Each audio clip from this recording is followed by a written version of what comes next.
네, 일본 정부가 강제징용 배상 판결과 관련해 제안한 제3국을 통한 중재위원회 구성. 우리나라에 요구한 답변 시한이 1시간 남짓 남았습니다.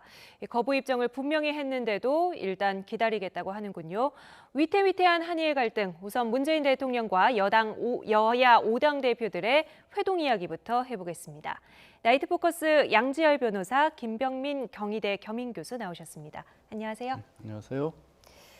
네, 오늘 청와대 회동에서 어떤 결과가 나왔는지 주제어 영상 먼저 보겠습니다.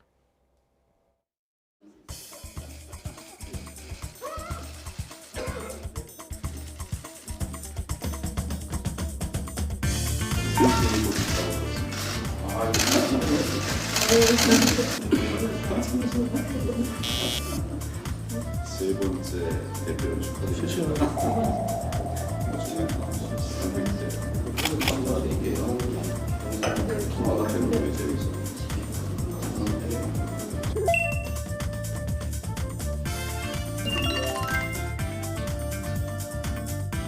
여당 정부는 소위 적폐 청산을 앞세우고 그러면서 새로운 적폐를 쌓는 내로남불도 끊이지 않고 있습니다. 예산으로 일자리를 만든다는 생각. 여당이 양보해야 합니다. 국방장관 해임 건의안 보고하도록 해야 합니다. 8월 말까지는 특위 차원의 개혁안은 의결될 수 있도록 좀 노력했으면 좋겠다. 일본의 수출 규제 조치는 자유무역 질서에 위배되는 부당한 경제 보복이며 일본 정부는 경제 보복 조치를 즉시 철회하고 정부와 여야는 일본의 경제 보복 대응에 초당적으로 협력하고 국가 경제의 펀더멘털 및 소재, 부품, 장비 산업의 경쟁력 강화를 위해 함께 노력한다. 소통과 통합을 위해 노력한다.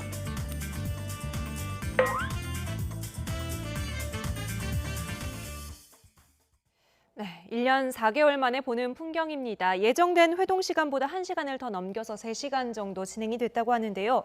합의문이 아니라 공동 발표문이 나왔는데 여기 어떤 차이나 의미를 둬야 됩니까? 합의문에 대해서는 일단 자유한국당이 조금 반대 의견들이 피력했던 것 같고요. 최종적으로 합의문을 담아내기 위해서는 여당이 주장하고 있는 내용들도 들어갈 수 있겠지만 야당이 주장하고 있는 내용들까지 총괄적으로 다 조정하기에는 어느 정도 시간이 필요했던 것 같습니다. 네. 이번에는 아무래도 일본의 경제 보복 조치에 대한 심각성을 모두가 다 함께 인지하고 이 내용을 어떻게 극복할지에 대한 초당적 협력을 강조하는 데 초점을 맞췄기 때문에 네. 공동으로 그 인식에 대해서 공감하고 문제를 해결하기 위한 발표문 형식으로 입장을 담은 것 같은데요. 네. 비록 그 합의문이 아니라 발표문 형식이었지만 여야 5당 대표가 오랜만에 한 자리에 모여서 공통된 목소리를 담아냈다는 점에서는 굉장히 큰 의미를 부여할 수 있지 않을까 생각이 됩니다. 네, 그렇다면 초당적으로 어떤 대응 방안이 나왔는지 회동 결과 발표 내용 들어보겠습니다. 일본의 수출 규제 조치는 자유무역 질서에 위배되는 부당한 경제 보복이며 한일 양국의 우호적, 상호 호혜적 관계를 심각하게 훼손하는 조치라는데 정부와 여야는 인식을 같이 한다. 일본 정부는 경제 보복 조치를 즉시 철회하고 외교적 해결에 나설 것을 촉구한다. 정부와 여야는 일본의 경제 보복 대응에 초당적으로 협력하고 또한 범국가적 차원의 대응을 위해 비상협력기구를 설치하여 운영하기로 한다. 정부는 여야와 함께 일본의 경제 보복에 따른 위기를 극복하기 위한 소통과 통합을 위해 노력한다. 네. 각 당의 수석 대변인들 차례로 쭉 나오니까 이제 뭔가 한 목소리를 내는 듯한 느낌은 오는데요. 어떻게 충분한 문제의식도 공감대가 형성이 됐다고 보십니까? 일단 문제의식 자체에 대한 공감대를 보여주는 정도까지는 가능했다고 보입니다. 그게 왜 중요하냐면 사실 이제 우리 정부 앞으로 일본과의 문제를 해결하기 위해서는 일본과의 문제뿐만 아니라 미국을 비롯해서 관계국들의 어떤 협력 같은 것도 얻어야 하는 거고, 특히 WTO 제소 여부는 결정이 안 됐다고 할지라도 막상 이제 그쪽에서도 입장 발표 같은 것이 예정돼 있지 않습니까? 네. 그런 가운데에서 최소한 국내에서의 어떤 한 목소리를 내는 거는 기본적으로 필요한 조치이기 때문에 이런 어떤 공통 분모를 찾는 것까지는 가능했다. 하지만 구체적인 방안에 있어서는 굉장히 좀 많이 달라졌던 것으로 보이고, 당장 이제 문재인 대통령 같은 경우는 추경과 관련된 부분을 네. 거의 10번 가까이 강조를 했지만, 그에 대해서는 각 당이 뭐 조금 전에 이제 방송에서도 각 당이 현재 중요하게 보고 있는 여러 가지 입장들이 있었지 않습니까? 예. 그런 것들이 오히려 더 얘기를 많이 꺼내졌던 그런 자리여서 뭐 어느 정도의 성과는 있었지만 아쉬움도 또 남는 그런 자리였다고 보입니다. 네, 외교적 해결을 촉구하면서 포함한 화이트리스트 배제 이 표현을 두고는 조금 논란이 있었다고 하던데요. 네, 화이트 국가에서 일본이 대한민국을 배제하는 조치에 대해서 강력하게 좀 경고하는 이 메시지들이 담았는데요. 자유한국당 입장에서는 이 부분을 이제 넣게 되는 경우가 앞으로 일본과의 이 외교적 협상을 이끌어내야 되는데 네. 혹시 일본을 조금 더 자극하는 측면들이 있지 않을까라고 하는 입장을 피력했다라고 얘기가 나오고 있습니다. 예. 여야 5당의 대표들이 모두 발언을 이 최종적인 회담에 들어가기 전에 앞서 내놓은 적이 있는데요. 네. 정의당의 심상정 대표 같은 경우는 한일 군사정보 보호 협정에 관한 문제를 끄집어냅니다. 그러니까 화이트리스트 말 그대로 일본이 대한민국을 안보상으로 믿을 수 없는 국가다라고 해서 화이트 국가에서 배제한다는 네. 것은 상호 안보에 대한 협력에 문제가 있기 때문에 이 우리 대한민국과 일본이 맺었던 군사정보 보호 협정까지도 깨야 되는 것 아니냐라는 주장이 나오고 네. 있거든요. 하지만 한국당 입장에서는 일본과 대한민국이 지금 현재 굉장히 극단적인 상황에 치닫고 있지만 바로 대한민국과 마주하고 있는 북한의 북핵 문제 때문에 한미일 공조가 그 어느 때보다 중요한 시점이고, 언젠가는 외교적 해법을 통해서 이 문제를 해결하기 위함이라면 어느 정도 선에서의 조정의 과정들이 필요하기 때문에 조금은 조심스럽게 이 문제를 접근해야 된다라는 네. 입장을 전달한 게 아닌가 싶습니다. 네, 이 부분에 대해서는 조금 이따가 더 자세하게 이야기를 해보기로 하고요. 일단 외교적 노력과 실질적 대책이라는 부분, 사실 원론적인 이야기라서 우리 정부가 현실적으로 좀 어떤 방법들을 선택할 수 있습니까? 지금 나온 얘기들은, 오늘 나온 얘기들은 주로 이제 미국이라든가 일본에 대한 특사 파견이라든가 교차 외교를 통해서 정상 간의 만남을 반드시 신속하게 이루어야 된다거나, 아니면 어쨌든 우리가 이제 판결로 나와 있는, 대법원의 확정 판결로 나와 있는 부분을 침해하지 않는 선상에서 어떻게 하면 피해자들도 동의할 수 있는 어떤 대안이 있을 것인가, 그런 문제까지는 사실은 얘기가 좀 덜 된 것으로 네. 보여요. 앞서 말씀드린 특사 정도까지는 공감대를 가졌기 때문에, 그럼 특사를 만들었을 때 그럼 일본에 가서 어떤 얘기를 할 수 있을 것인가는 앞으로 더 논의를 해야 하는 부분이고요. 거기에 대해서는 각 당마다 생각이 좀 다를 수가 있겠죠. 그런데 네. 말씀드린 바와 같이 최소한 그래도 문제를 잘 풀어가야 된다. 그리고 이 촉발했던 어떤 문제의 시작점이 일본의 보복 조치로 인해서 시작된 것이라는 선언이 가능했다는 거. 네. 거기에는 그래도 방점은 좀 찍힐 것 같아요. 그러니까 그 문제를 해결하기 위한 방법은 좀 다를 수 있겠지만, 어쨌든 일본에 먼저 최초의 귀책사고가 있다는 것에 대해서만큼은 한 목소리가 나왔기 때문에, 그거를 근거로 해서 일본을 상대할 때도 그렇고, 또 미국이라든가 아니면 국제 무대에서 우리 외교도 어떤 한 목소리에 바탕을 둔 얘기는 할 수가 있게 된 것이죠. 네. 그리고 범국가적 비상협력기구라는 것을 설치하기로 합의했습니다. 구체적으로 좀 어떤 형태로 이 기구가 꾸려지고 어떤 역할을 맡게 될까요? 황교안 자유한국당 대표가 애당초에 모두 발언을 통해서 문재인 대통령에게 제안했던 부분들이 어느 정도 이 실질적인 결과를 바탕으로 비상협력기구로 나타났다 볼 수가 있는 것 같은데요. 민과 관이 범국가적 차원의 대응을 위해서 협력기구를 만들겠다는 겁니다. 지금 현재 가장 큰 문제를 보게 되면 경제적인 피해를 대한민국 정부가 입고 있지 네. 않습니까? 여기에 대해서는 이 반도체 디스플레이 등에 대한 기업들이 단기적으로 입게 되는 피해를 극복하기 위한 조치가 필요할 것이고요. 문재인 대통령과 정부가 줄기차게 얘기하고 있는 것은 이 부품에 대해서 수입 다변화, 아니면 국내에 있는 기업들을 더 적극적으로 성장하기 위한 중장기적 조치가 필요하다는 겁니다. 이러한 경제적인 대응 마련을 위한 하나의 기구가 설치될 수도 있을 것이고요. 네. 사실은 문제 해결을 위해서 제일 중요한 건 외교적 해법입니다. 특사를 보내는 것을 거의 모든 당에서 함께 제안을 했지만, 문재인 대통령의 발언에 따르면 특사를 지금은 보낸 형편은 아니다라고 네. 얘기를 합니다. 하지만 특사를 보내기 위해서 물밑 접촉들이 필요할 텐데, 그러면 정동영 민주평화당 대표가 제안했던 것처럼 최상용, 그러니까 김대중 정부 시절에 주일 대사를 지냈던 최상용 전 대사 같은 인물을 민간 특사로도 파견할 수 있는 것 아니냐라는 제안을 했거든요. 그런 전문가들이 같이 모여서 외교적인 해법을 도모하는 그런 기구가 될 수도 있고요. 사실은 강제징용 이 판결에 대해서 문재인 대통령이 언급한 측면은 과거 위안부 합의에서의 교훈을 찾아야 된다. 그러니까 피해자 중심으로 끊임없는 소통을 바탕으로 일본과 협의를 해야 네. 된다는데, 그러한 내용들의 소통을 이끌어갈 수 있는 기구가 될 수도 있기 때문에 다각도로 앞으로 어떤 기구들을 출범시킬 건지는 정부에서 많은 고민들을 하지 않을까 싶습니다. 네. 그리고 소통과 통합을 위해서 노력하겠다, 이런 말이 나왔죠. 어제 국회 외통위에서 이제 결의안 채택이 불발이 됐는데 내일은 되겠습니까?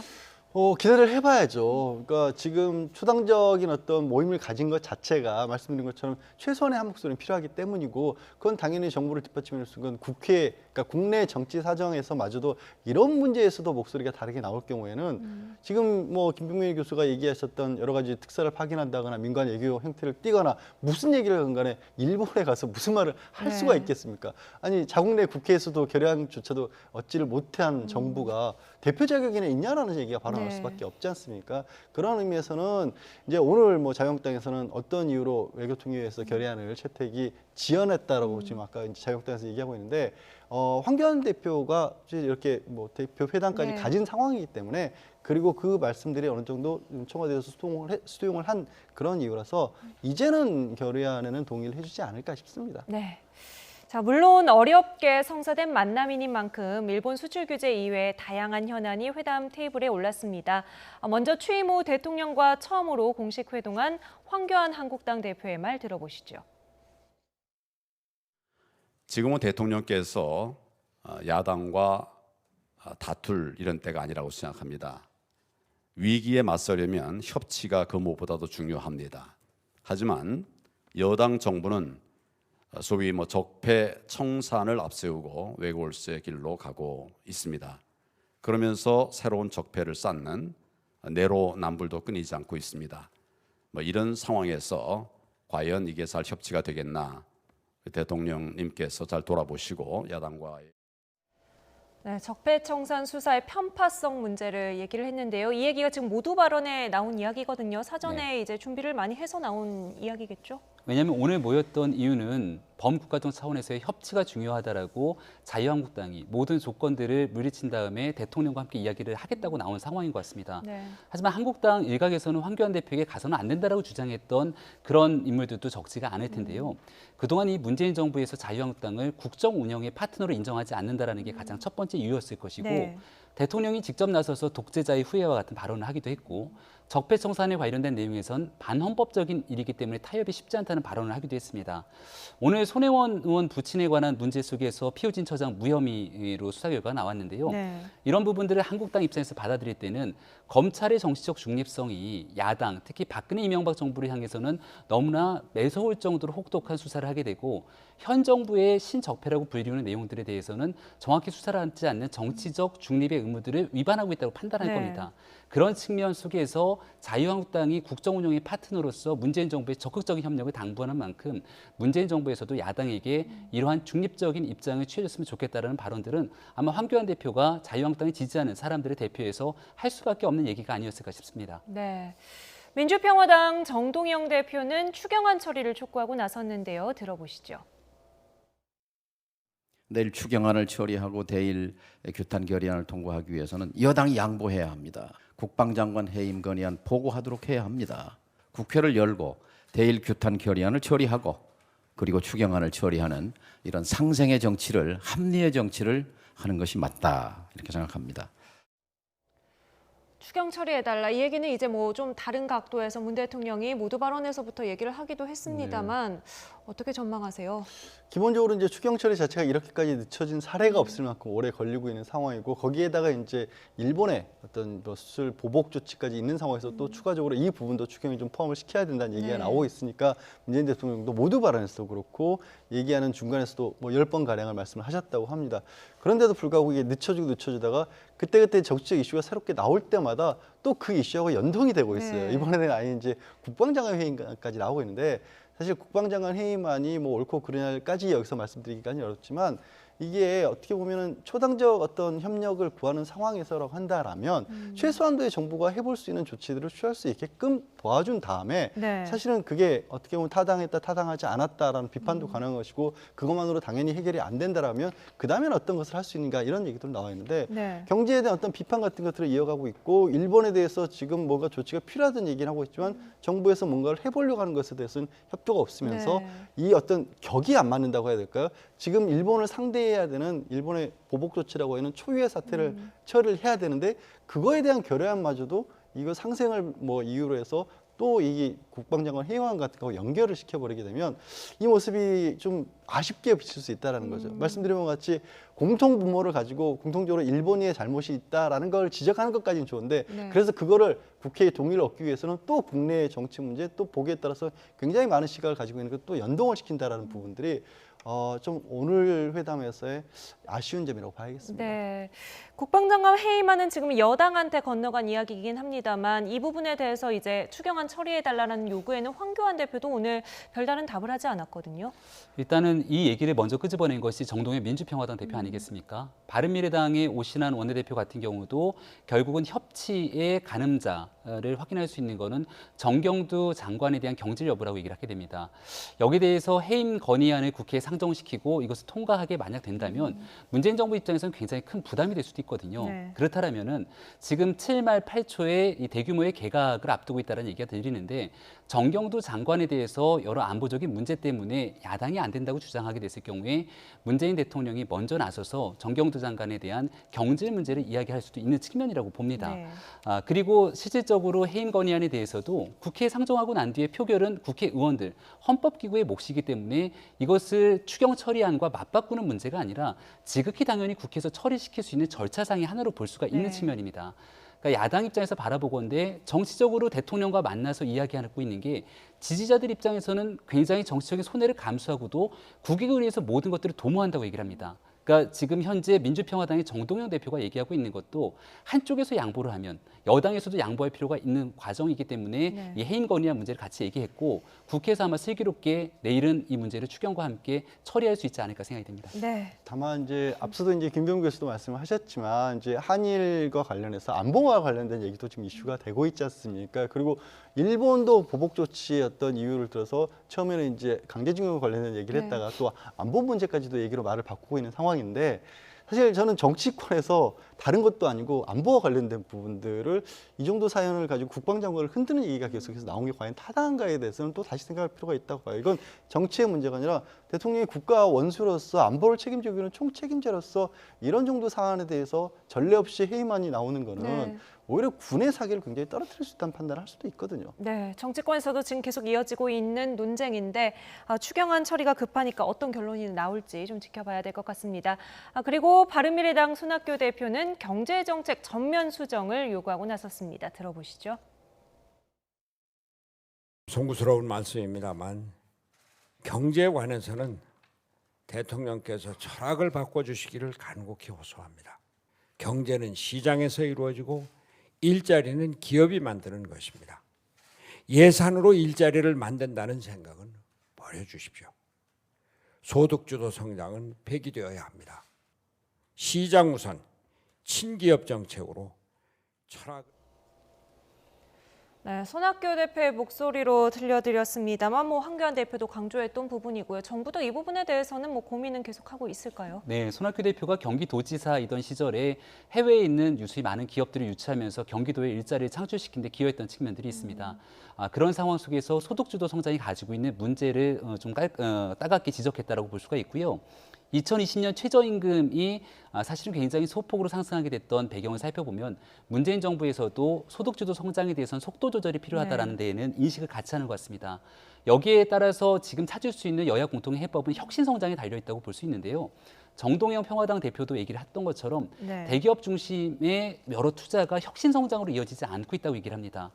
손정일 일본 소프트뱅크 회장이 문재인 대통령을 만나서 대한민국의 미래 먹거리는 네. 첫째도, 둘째도, 셋째도 AI라는 얘기를 하면서 지금 현재 일본에는 AI에 투자의 기업조차 찾기가 어렵다는 얘기를 합니다. 따라서 문재인 정부도 소득주도 성장과 혁신성장, 공정경제를 새로운 경제성장의 3축으로 얘기했다면 그동안 도외시됐던 혁신성장에 야당의 입장들을 충분히 네. 받아들여서 어떻게 대한민국의 미래 먹거리를 창출할 수 있을지 이건 아마 이견이 없이 앞으로 같이 함께 풀어갈 수 있는 중요한 숙제가 되지 않을까 싶습니다. 네, 정치제도 개혁과 관련해서는 야3당 대표로부터 이야기가 계속해서 나와서요. 이어서 들어보도록 하겠습니다. 연동형 비례대표제 선거제도 개혁은 의지를 갖고 처리해 주십시오. 개헌에 착수해 주시기 바랍니다. 대통령께서 2년 전에 여야가 선거제 개혁에 합의한다면 분권형 개헌에 찬성하겠다 이렇게 말씀하셨습니다. 그 말씀이 지금도 유효한지 그 말씀을 꼭 듣고 싶습니다. 다음 주부터 정개특위를 가동해서 실질적인 여야 협상을 좀 진행을 해서 정개특위 활동 시한인 8월 말까지는 특위 차원의 개혁안은 의결이 될 수 있도록 좀 노력했으면 좋겠다. 특히 우리 황교안 대표님께 그 생각의 틀을 좀 바꾸셔서 자유한국당까지 함께 합의된 그런 선거제도 개혁이 이루어지기를 바랍니다. 네, 선거제 개편에 관련해서는 오늘 민주당이 정개특위 위원장을 선택했고 이 부분에 대해서 정의당이 아주 적절하다 이런 평을 내놓기도 했습니다. 선거제 개혁 완수 의지를 민주당이 보였다 이렇게 봐야겠을까요? 원내대표를 맡았고 패스트트랙을 사실상 이제 추진해서 통과시켰던 홍영표 전 원내대표가 이제 정개특위 위원장을 민주당 측에서 맡기로 했기 때문에 그 의지는 어느 정도 좀 보여준 것 같고요. 근데 참 공교롭게도 이게 보면 바른미래당이라든가 민주평화당 같은 경우에 당내에서 좀 시끄러운 목소리들이 많이 나오고 있는 편이지 않습니까? 그 정의당 같은 경우는 선거제 얘기만 하셨지만 바른미래당과 민주평화당에서도 개헌 얘기까지 함께 꺼냈습니다. 뭔가 그러니까 당 차원에서의 그 좀 규모가 작은 정당으로서 큰 이슈를 가지고 나올 수 있는 것들을 꺼내서 대통령이 이 자리에서 목소리를 당대표로서 내는 게 어찌 보면은 각자의 당이 가지고 있는 내부 사정을 좀 잠재울 수 있는 방법이라는 생각까지도 좀 하신 게 아닌가 싶습니다. 그래서 선거제 개편과 관련해서는 많은 국민들이 찬성하는 부분들도 있고 또 어렵사리 통과한 패스트트랙이기 때문에 민주당 여당에서는 지금 여당에서 같이 추진하고 있는 사법개혁과 관련된 문제도 거의 묶어져 있지 않습니까? 적극적으로 추진해 나가겠죠. 개헌 이야기가 나왔으니까 이거는 골든타임 지났다 이런 평가도 나오는데 논의가 지금이라도 시작될 수 있겠습니까? 한 번에 더 골든타임이 남았다고 한다면 내년 4월 총선 이후가 될 것 같습니다. 그러니까 총선이 지나고 새롭게 국회가 다시 구성되고 난 뒤에 문재인 대통령의 임기가 그러면 한 2년 정도가 채 안 남을 때가 될 겁니다. 그럼 대통령이 임기 마지막과 맞물려서 대통령의 의지를 가지고 개헌하겠다. 개헌의 핵심이라고 하는 건 권력 구조를 개편하겠다는 거거든요. 그래서 대통령제가 가지고 있는 지금 현재 모든 권력들을 사실은 국회와 어떻게 나누게 될 것인지에 대한 문제들인데 대통령이 의지를 갖고 새롭게 구성되고 있는 국회에서 그 문제를 만약 이끌어내기 시작한다면 개헌과 동시에 현재 국회의원 선거제도가 가지고 있는 문제점까지 함께 논의가 될 수 있기 때문에 제 개인적인 생각으로는 20대 국회 안에서는 조금 어려울 것 같고 그 이후에는 한 번에 더 골든타임은 남아있을 거라고 봅니다. 네. 자, 이렇게 일본 수출 규제에 대해서 정치권의 초당적인 대응 방침이 나왔습니다. 사실 더 발빠르게 의견을 모으고 움직이는 건 시민들인 것 같은데요. 일본 제품 불매 운동이 사그라들지 않고 있습니다. 이런 가운데 양국 정부는 아직 소통 창구를 찾지 못했습니다. 두 번째 주제어 영상 보고 오시죠.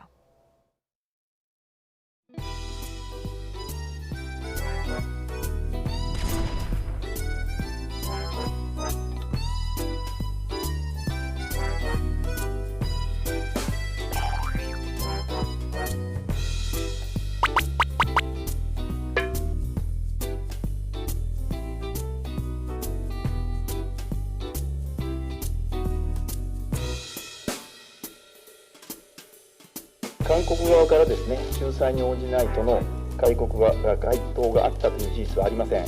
韓国政府は協定上定められた期限である7月18日深夜24時まででありますけれども、これまでに仲裁に応じる協定上の義務を負っているわけであります。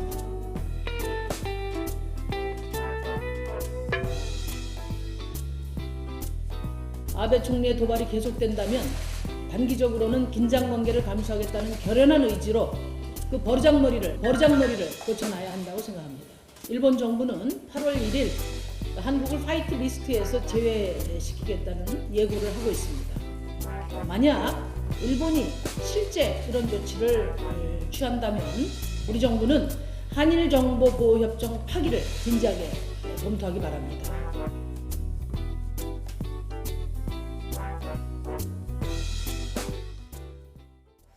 네, 오늘 종일 실시간 검색어에 노노재팬이라는 이름이 올라오더라고요. 이름만 들어도 대충 어떤 사이트인지는 알겠습니다만 어떤 정보를 제공하는 곳인가요? 일단 일본 상품 불매 운동을 하기 위해서 사실 우리가 일본 상품인지 아닌지도 모르고 있는 것들이 굉장히 많지 않습니까? 그 사이트 운영하시는 분이 단순하게 일본 상품을 불매하자, 거부하자라고 하는 게 아니라 그럼 대체 상품은 뭐가 이리지를 함께 소개하고 있답니다. 그러다 보니까 사람들이 그러면 나도 한번 봐야겠다라는 생각에서 처음에 사이트 오픈해서 한 5천 명 가량 찾았던 게 오늘은 뭐 17만 명이 넘어섰고 네. 한때 사이트가 멈춰설 정도로까지 예. 폭발적으로 하고 있다라는데 저는 이 불매음과 관련해서 한 네티즌이 올린 글이 화제가 되고 있는 글이 제목이 네. 이런 거였더라고요. 싸움은 국민들이 할 테니까 정부는 공식적으로 할 수 있는 모든 일을 해달라. 그러니까 정부에 부담을 주지 않겠지만 우리 국민으로서 할 수 있는 부분은 이런 부분을 하겠다라고 해서 많은 분들이 이 거기 운동에 대해서 좀 공감을 가지고 계신 것 같습니다. 네. 뭐 지금 이미 60개 넘는 상품들이 올라와 있다고 해요. 두 분도 오늘 보셨습니까? 네, 확인해 봤는데요. 네. 유럽 제품인 줄 알고 있었는데 확인해 보니까 일본 제품인 그런 제품들도 꽤 예. 있었고요. 실질적으로 일본이 그 기업들을 소유하게 되면서 제품에 대한 브랜드는 전혀 일본스럽지 않지만 사실은 알고 보면 일본 소유인 것들도 있었습니다. 네. 또 정반대의 경우들도 있었는데요. 지금 다이소와 같은 기업은 누가 보더라도 이거 일본 기업이 아닐까라는 생각을 네. 하게 되는데 외국인 투자 기업으로 분류되는 한국 기업이어서 오해가 없었으면 좋겠다라는 거고 쿠팡 같은 경우도 손정희 회장이 투자한 것으로 알려져 있기 때문에 이것은 일본 기업이 아닌가라고 얘기를 했지만 우리나라에서 설립돼서 99% 이상 한국에서 운영되고 있기 때문에 이러한 사실관계를 정확히 확인해서 애꿎은 피해가 없도록 하는 게 중요하고요. 네. 일본 내에서도 사실은 이와 같은 일들에 대해서 아베 총리의 이와 같은 규제 조치에 대한 일들 때문에 오히려 그 피해가 일본 국민들에게 돌아오는 경우들도 분명히 존재하는 것 같습니다. 따라서 한국에 있는 많은 사람들이 거부감이나 그리고 일본에 대한 반일 감정들을 극대화시키지 않는 선에서 주도적이고 그리고 면밀하게 이러한 일들을 조용조용하게 해나가는 모습들을 찾아가는 것들은 일본에도 큰 부담이 되지 않을까 이런 생각이 듭니다. 네. 그래서 사실 굉장히 아이러니한 게 저 상품들을 보면 뭐 말씀을 해주셨다시피 일본 기업이 아닌 것 같은데 일본이 소유하고 있네라는 그런 얘기를 했지 않습니까? 그런데 또 실제로 운영이라든가 제조 생산은 그 현지 국가에 사고 있는 상품들도 또 있어요. 네. 그러니까 이게 단적으로 현재 국제 경제 질서가 어떻게 구성되어 있는지를 이런 데서도 보여줄 수 있는 거죠. 그러니까 일본이 하고 있는 이른바 자국 보호 조치라고 하는 것들이 네. 수출 규제라고 하는 보복 조치가 얼마나 어떤 지금 현재 국제 질서의 비상식적인 행동인지가 사실은 우리가 일본 상품 불매 운동하면서 보는 상품들에서 드러나는 겁니다. 네. 일본 상품을 하나가 일본이 자국 내 부품 수출을 안 한다고 하지만 그걸로 인해 연쇄적인 파동이 어디까지 연결될지 모르는 건데 그거를 덜컥 저질러 버렸다는 표현을 저는 쓰고 싶습니다. 사실. 네. 일본이 강제징용 배상과 관련해서 우리 정부에 제안한 제3국 중재위 구성에 대해서 답변을 요구한 시한이 오늘입니다. 오늘 자정이니까 1시간이 채 남지 않았는데요. 외교부가 오늘 내놓은 입장 들어보시죠. 오늘은 그 일본에서 준재위원회 그 조기차 기항이라고 하는데 그 한국에서는 그 이미 응했는지 아니면 그 오늘 중에 그 응하실 건지 좀 알려주세요. 예, 오늘에 대해서 좀 말씀을 하셨는데 일본이 일방적으로 그리고 또 자의적으로 설정한 입장입니다. 구속될 필요가 있겠나 하는 생각입니다. 네, 이미 우리 정부가 여러 차례 받아들이지 않겠다는 입장 표명을 했는데 굳이 기다리겠다라고 말한 의도가 있을까요? 정해놓은 기간에 따라서 한국 정부가 응답이 없기 때문에 추가적인 보복 조치를 단행하겠다라고 아마 아베 정부에서 행동을 가하지 않을까 싶고요. 네. 7월 18일이라고 하는 이 시점은 잘 생각해 보면 7월 21일이 이 일본에서의 참여원 선거 예. 날 아니겠습니까? 선거 바로 직전에 이러한 반한 감정들을 좀 부추기면서 어느 정도 유리한 고지를 점하려고 하는 것이 아니냐라는 생각을 지울 수가 없는 네. 것이고요. 한일 청구권 협정에 따라서 협정의 해석이나 이행의 과정에 분쟁이 생겼을 경우에 첫 번째는 외교적 협의, 그리고 두 번째는 양국이 직접 지명을 통해서 중재를 구성하고 네. 그리고 세 번째가 제3국에 의한 중재를 구성하는 건데 이 단계를 밟고 있는 것 같습니다. 근데 그럼에도 불구하고 대한민국 정부에서 답이 없다. 그렇기 때문에 일본 정부는 추가적으로 보복 조치를 단행하거나 아니면 국제사법재판소로 가겠다라고 하는 절차를 쌓고 있는 것 같은데요.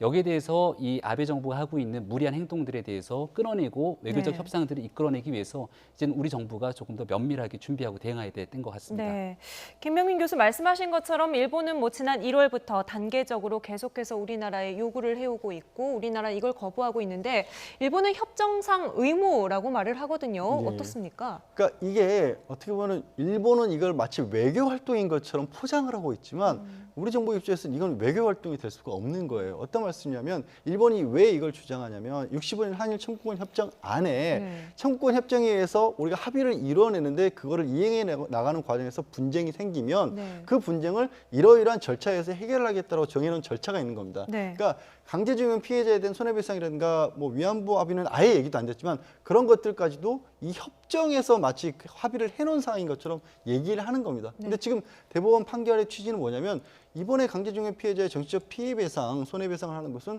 일본이 어떤 개인의 정치적 피해까지 그 합의를 국가 간에 할 수 없었기 때문에 그 합의 안에 들어갈 수 있는 사항이 아니었다는 게 우리 대법원 판결의 취지잖아요. 근데 여기에 우리나라가 응하게 되면 대법원에서 우리 개인의 피해, 개인의 손해배상까지 국가가 마음대로 할 수 없다라는 판결, 그리고 정부도 그 부분을 지지하고 있는 입장인데 이 중재의 요청에 응하는 순간에 그걸 다 버리는 거예요. 그러니까 이거는 애초에 일본도 우리가 응할 수 없다, 응하지 않을 것이가 명백하게 알면서도 계속해서 이 얘기를 하면서 65년 협정의 유효성을 아직까지도 주장을 하고 있는 겁니다. 그러면서 이거를 외교적으로도 쓸 것이고 앞으로 그들이 어떤 ICJ 제소를 하거나 아니면 일본에 정치적으로 이용하거나 이런 여러 가지 목적 때문에 하고 있는 얘기일 뿐이지 우리가 응할 수도 안 되고 응할 수도 없는 겁니다. 네. 한일 청구권 협정을 적용을 한다고 하더라도 이게 의무입니까? 강제성이 있는 절차예요? 강제성 있는 절차라고 보기는 어려운 측면들이 분명히 존재하죠. 하지만 이제 우리 정부 입장에서도 얼마 전에 이 갈등이 증폭되기 시작하면서 대한민국 정부가 내놓은 안이 있습니다.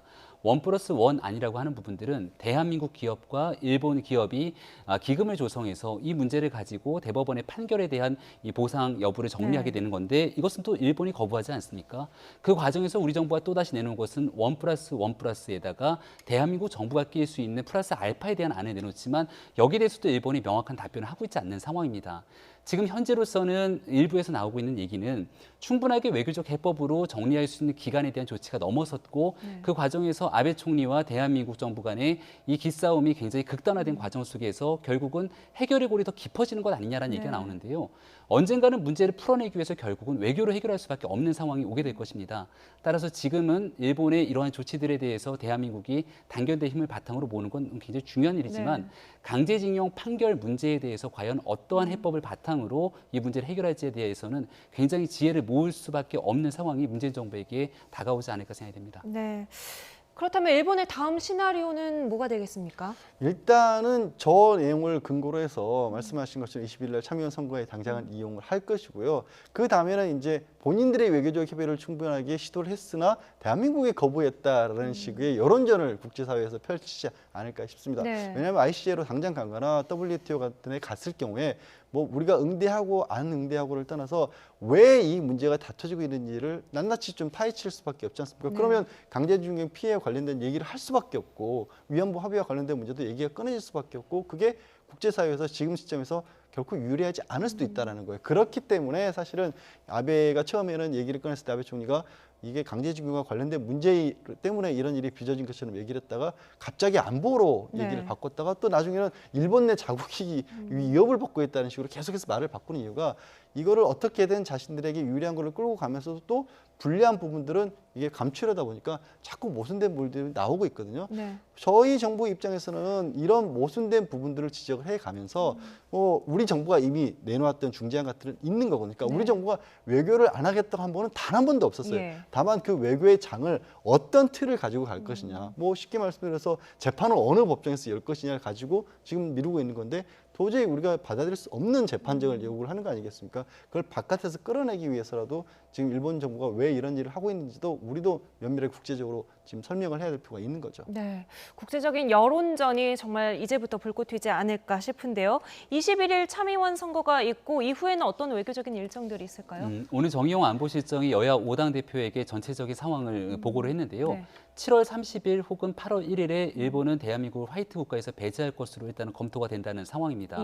따라서 그 지점을 증언해서 사실은 한일 간의 경제적 갈등이 훨씬 더 증폭될 가능성을 배제할 수가 없는 상황인 것 같고요.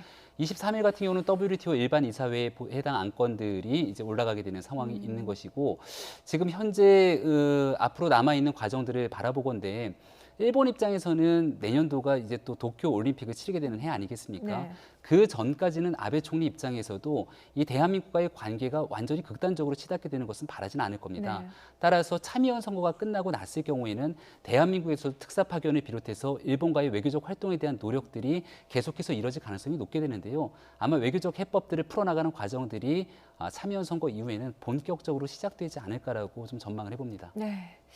김 교수님 말씀하신 것처럼 일본이 화이트리스트에서 한국을 제외하려는 움직임 아마 다음 주부터 본격화돼서 이달 말쯤에는 결론이 날 것으로 보입니다. 이에 대해서 오늘 정의당 심상정 대표가 강력한 맞대응을 주문하고 나섰는데요. 잠시 듣고 오시죠. 우리 정부는 한일 군사정보보호협정 파기를 진지하게 검토해야 한다고 생각합니다. 일본이 안보협력 국가에서 한국을 배제하는 것이기 때문에 한국과 안보협력을 하지 않겠다는 일본에 어떻게 군사정보를 제공할 수 있나 이런 반문을 하지 않을 수 없습니다. 네, 앞서 주제어 영상에서는 일본의 버르장머리를 고쳐내야 된다 이런 강력한 표현을 쓰기도 했습니다.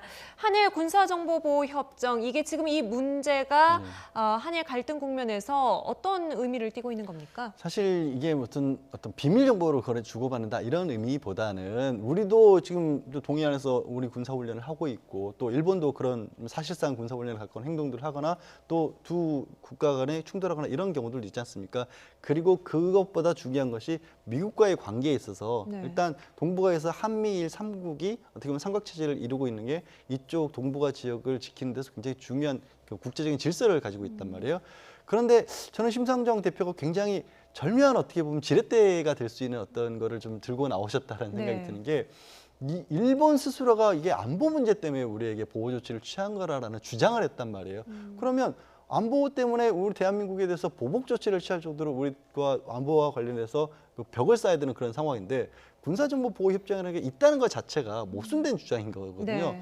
그러면 이거를 우리가 먼저 끊겠다라고 얘기를 할 수 있다라고 한다면 결국 아까 말씀드린 것처럼 한미일이 가지고 있는 공조 자체를 일본 탓에 이게 깨진다는 식으로 논리가 가능한 겁니다. 그래서 이걸 당장 저도 이걸 뭐 파기하자라고 말씀드린 게 아니라 그만큼 어떻게 보면 일본이 가지고 있는 모순된 입장을 저 한일 군사정보보호협정이라는 게 있다라는 것 자체가 이 위치, 뭐 이게 얼마나 일본 행동이 모순된 행동인지를 보여줄 수 있는 것이기 때문에 저 어떤 뭐 파기가 아니더라도 저 협정을 가지고 미국과의 어떤 관계라든가 이런 데 있어서 설득해 나가는 작업에 충분한 도구로 쓸 수 있지 않을까 하는 생각은 듭니다. 전략적인 도구가 될 수 있다.